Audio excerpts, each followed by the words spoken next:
Picture two houses on the same street. Same city, same school zone, same coffee shop down the road. House 1 belongs to someone making $180,000 a year. It has a huge open kitchen, 3 living rooms, and a guest room nobody uses. The driveway holds 2 new SUVs. Inside, every corner is filled. This person feels successful on the outside, but they check their bank app like it is a horror movie. One bad month, and they panic. House 2 belongs to someone making $95,000. Is smaller and calm. They sleep fine, and their savings grows each payday now. That gap is the whole point of this video. Buying a bigger house is the #1 wealth killer because it turns your biggest expense into an always growing machine. People think the danger is the price tag. The real danger is what comes after. Higher taxes, higher insurance, higher utility bills, more furniture, more repairs, and more pressure to keep earning at the same pace. A bigger house does not just cost more money. It costs more freedom. And freedom is what lets you get rich quietly. Understand this, and you can keep your lifestyle small, future big forever. Most people do not buy a bigger house because they need rooms. They buy it because they need a feeling. They want relief. They want to feel like they finally made it. They want space that proves they're doing well. They want a fresh start after a hard year. And sometimes they want to impress people who do not pay their bills. None of this makes you a bad person. It makes you human. The problem is that houses are not feelings. Houses are contracts. Once you sign one, it follows you every month, even when your mood changes. A bigger house is dangerous because it raises your fixed costs. Fixed costs are the bills you cannot easily turn off. Mortgage, property tax, insurance, utilities, HOA fees, and basic maintenance. When those numbers go up, your life becomes less flexible. You can't quit a bad job. You can't take a pay cut to learn new skill. You can't move quickly if life changes. You start needing every paycheck, not because you are irresponsible, but because the house demands it. That is the trap. And the bigger the house, the more little costs appear, like weeds in the yard. Let's put numbers on it.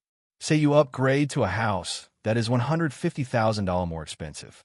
The mortgage might rise $900 a month, but that is just the start. Property taxes might rise $250 a month. Insurance might rise $80. Utilities might rise $120 because you now heat and cool more space. HOA might add $60. That is already $1,410 a month. Over a year, that is $16,920. And we still haven't talked about repairs, furniture, or the time you lose managing it. This is why people with high incomes can feel broke. Their house quietly eats the margin first. Home maintenance is the part most buyers ignore. A simple rule is 1 to 2% of the home's value every year. On a $500,000 home, that is $5,000 to $10,000 a year. On an $800,000 home, it is $8,000 to $16,000. Roofs, HVAC, plumbing leaks, paint, gutters, appliances, yard work. None of it feels like a big deal until it all hits close together. Then you are stressed, and stress makes you spend even more on convenience. The bigger the house, the bigger the repairs, and the bigger the emergencies. So the upgrade becomes a bill you never end. Then comes the lifestyle multiplier. Extra rooms beg to be filled. You don't just buy a bigger house. You buy blinds for more windows. You buy rugs, lamps, shelves, and just one more piece of decor. You pay for more cleaning supplies, or you hire help because you're too tired. You buy outdoor furniture because now you have a patio. You buy a bigger TV because the living room is bigger. Each choice feels small. Together, they build a new monthly life that needs your income to survive. This is how a house upgrade turns into a lifestyle upgrade. Now let's talk about the quiet killer, opportunity cost. If the bigger house costs you $1,400 extra each month, that money is not just gone. It is also money that cannot grow. Put $1,400 a month into a boring index fund, and over 25 years, it can become a serious number. Even if you hate investing talk, you understand this. Small monthly choices become huge life outcomes. A bigger house steals from your future self every month. It steals earlier retirement, lower stress, and the ability to say no when life gets weird. That is why it is number one. So why do smart people still do it? Because bigger houses are social proof. They are visible. Your savings account is private.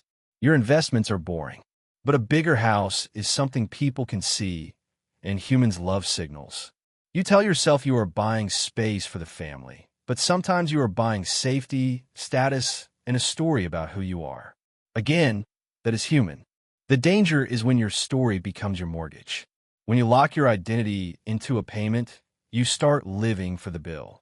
And you do that, downsizing feels like failure, not freedom. Here is a simple test before you buy bigger. I call it the one-income test. If you lost one income, could you still pay the mortgage, taxes, and basic bills for 6 months without touching retirement accounts? If the answer is no, the house is too big for your life. Another test is the phantom payment. For 6 months, save the difference between your current housing cost and the new one. If you cannot comfortably save that amount, you cannot comfortably own that house. You would just be renting it from your future. Your budget will send it back. Rule 1 for not getting trapped. Cap your housing cost. A simple target is to keep total housing under 25% of your take-home pay. Total means mortgage, taxes, insurance, HOA, and a maintenance fund. Is 25% perfect? No. Some cities are brutal. But the idea is simple. The bigger the percent, the smaller your freedom. If you're at 40% or 50%, your house owns you. A cheaper house gives you room to save, invest, travel, and breathe. That room is where wealth comes from. People think bigger houses mean bigger lives, but they mean smaller choices every day. Rule 2, define enough before you shop. How many bedrooms do you truly need right now? How many do you need 5 years from now? How much space do you actually use each week? If you have rooms that will be empty most days, you're paying rent to store air. Enough is not a sad word. Enough is a finish line. Without it, you will keep upgrading forever because there will always be a nicer kitchen on the internet. Write your enough down. Then use your money to buy freedom, not square footage. That is the luxury in 2026. Rule 3, never upgrade a house out of boredom. A lot of people buy bigger because they are bored with their current home, not because it is wrong for them. They scroll online, see perfect kitchens, and suddenly their own place feels small. That feeling is not truth. It is comparison. If your home is safe, clean, and functional, boredom is not a reason to double your payment. If you need change, paint a wall, declutter a room, or rearrange furniture. A weekend project costs less than a 30-year loan. Don't let mood become mortgage that follows you decades later. Another thing that tricks people is the approval number. A lender might approve you for a huge mortgage, and your brain translates that into, I can afford it. But approval is not affordability. Approval means they think you can make the payment, not that you can build wealth while making it. You can afford a payment and still be trapped. The biggest flex is not the biggest house you can qualify for. The biggest flex is buying less than you qualify for, then watching your savings grow while everyone else is upgrading their stress. That is how wealth is built. If you live in a high-cost area, I get it. $300,000 does not buy the same thing everywhere. But the principle stays the same. You're trying to buy margin, not marble countertops. Maybe that means a smaller home. Maybe it means a longer commute or one less bathroom. Maybe it means renting longer while you build savings and wait for a better deal. The worst move in any city is stretching so hard that you have no emergency fund. A big house with no cash is not security. It is a fragile lifestyle. One surprise and it cracks. So here is the practical system. Before you buy bigger, build 3 buffers. Buffer 1 is your emergency fund, at least 3 months of expenses. Buffer 2 is a home repair fund, because houses break in expensive ways. Even $200 a month into a repair account changes your stress. Buffer 3 is moving money, because sometimes the smartest move is leaving a place that is too expensive. If you already own a house, do the same thing now. Most homeowners are not broke because of the mortgage. They are broke because they never planned for maintenance and upgrades up front. Let's do one more simple comparison. Person A buys the bigger house and spends an extra $1,000 a month forever. Person B buys the smaller house and invests $1,000 a month instead. After 20 years, Person A has a nicer kitchen and a lot of stress memories. Person B has a pile of investments that can pay for choices. Person B can take a year off, help family, or retire earlier. Person A might still be working because the house needs constant feeding. This is why I call it a wealth killer. It eats your best years and steals options. I'm not saying never buy a home. A home could be a great choice. I am saying don't confuse a bigger home with a better life. The best home supports your life, not the one that forces your life to support it. If you love hosting family, maybe space is worth it. If you work from home, maybe an office matters. But be honest. Are you buying function, or are you buying a picture for other people to see? You could have a good home and still be free. You just have to choose the size on purpose today. Let's recap the rules so you can actually use them. 1. Run the one-income test and the phantom payment test. 2. Keep total housing under a clear % of take-home pay. 3. Define enough before you shop and write it down. 4. Don't upgrade out of boredom or social pressure. 5. Buy less than you qualify for, even if you could buy more. 6. Budget for maintenance every month like it is a bill. If you do these, you will still own a home, but you will also own your time. That is the real goal for you. And please don't turn this into shame. If you already bought bigger, you are not doomed.